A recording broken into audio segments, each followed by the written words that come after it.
Hey, good Saturday morning, everybody. I hope you're having a great day today and that something else amazing happens to you today because you are amazing.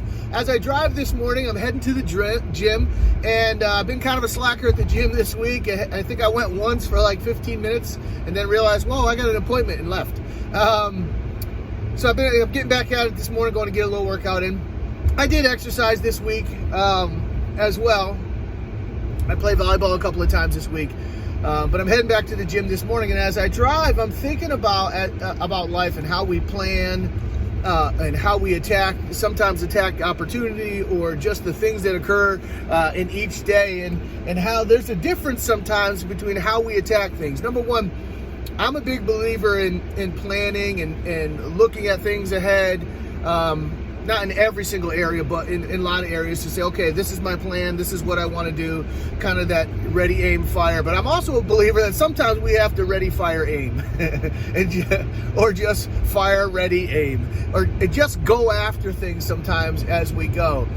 But I was thinking about this morning how there are those times where it's important to think about the situation you're going into before you get into it, and as you're in it, think about, okay, what's next, to kind of plan and think your way through the situation. Because if you don't, some potentially life-threatening, hazardous stuff could happen to you as you go.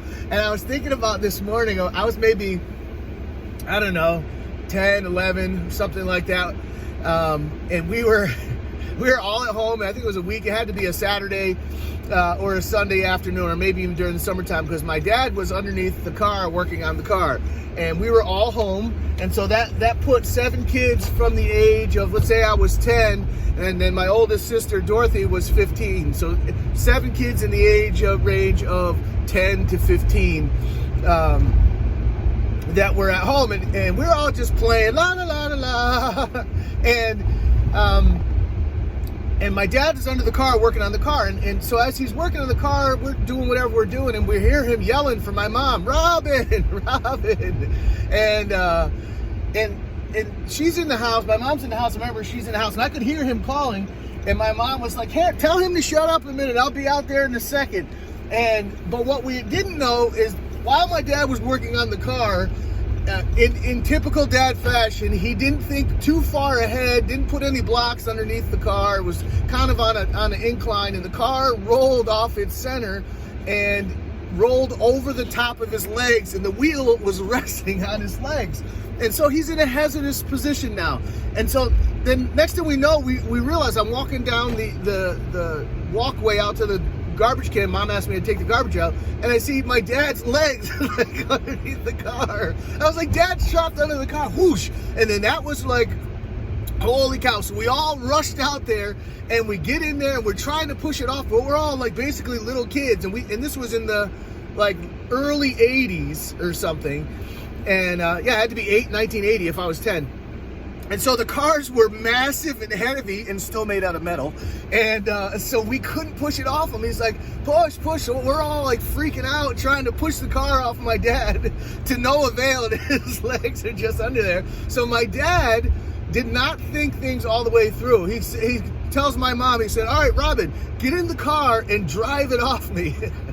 Because we couldn't push it off him. So she gets in the car, but what he forgot to tell her was that he was literally holding the drive shaft in his hand while the part that turned was still connected to the car. So she gets in the car. Here's what I heard. Click, turn on car. Ah, turn it off. And so we're like, turn the car off. So she turned the car off, and I look under the car, and my dad's shirt had gotten caught in the drive shaft as it was spinning, and it was choking him.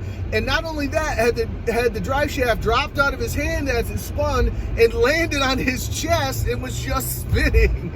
And so we got it out, and then we all really freaked out, and that grandma strength kicked in, and we pushed the car off of my dad and got him out of there and into the house. And I never forget he's laying in his bed like, oh, because I didn't really think that through. But across his chest and his arms was a perfect width of the drive shaft as it landed on his chest. It just spun as my mom tried to drive the car off of him.